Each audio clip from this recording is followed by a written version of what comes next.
In many first world countries, universal health care is seen as a human right and it is treated as such.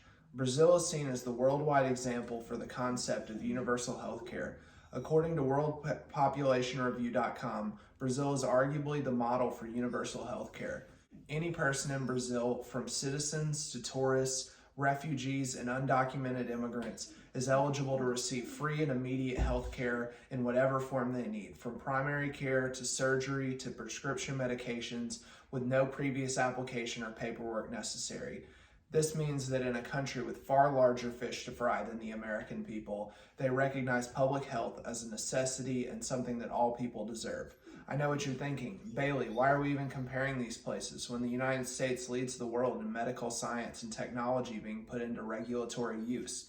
Well, you would be correct about that, except that that is about the only thing in any form of ranking medical prowess where the United States ranks first.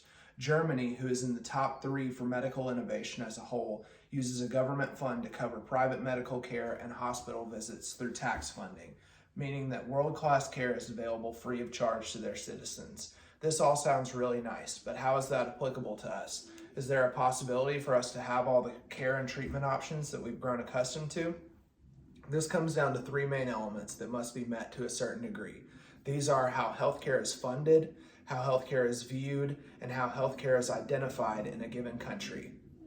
In the United States, the only issue with the first component is that where we live, millions of people get their paychecks from your healthcare bill. With 22 million people in the healthcare industry, it is one of the largest and fastest growing sectors in America, according to the U.S. Census. The United States is the home of capitalism, meaning that everything costs and everything is an industry. This means that something that is looked at as a right in the better part of the developed world, just as public roads and schools, medicine is a booming industry funded by out-of-pocket private healthcare that usually doesn't cover the whole bill. This has been figured out in many other places, but why not here? Well, for one thing, our taxes are much lower than most of these countries, which accounts for a lack in funding in many areas that the U.S. decides to not allocate enough for. Also, at this point, the private healthcare companies in all but about 200 hospitals in America are owned by a non-government entity, according to JAMA Network. These issues add up to some trouble when it comes to how healthcare is funded in the U.S. Healthcare is viewed as a right, an existential part of life in many countries. It is something that is seen and understood to be something that can be provided to the people. According to the fasthire.org, Canada pays nurses an average salary of $71,590, which is slightly lower than the U.S.'s $75,300 average salary. But when you consider that Canada.ca states that all healthcare in Canada is funded through taxation revenues, this number begins to sound much better. Here lies the problem with America's view of healthcare. It is seen as an opportunity for capitalism as opposed to a necessity to provide.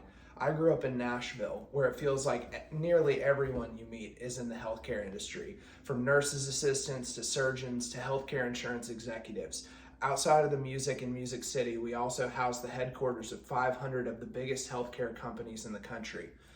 Healthcare is identified by Oxford Dictionary as the organized provision of medical care to individuals or a community, which has multitudes of different interpretations throughout the world. U.S. healthcare is identified as health insurance covering the doctor's offices that your insurance specifically accepts, hardly any forms of therapy, and hospital stays are only covered so much. In Canada, according to CAMH.ca, mental health treatment from a psychologist or GA is covered by public health insurance.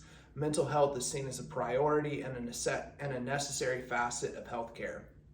Healthcare is an asset to people's livelihoods.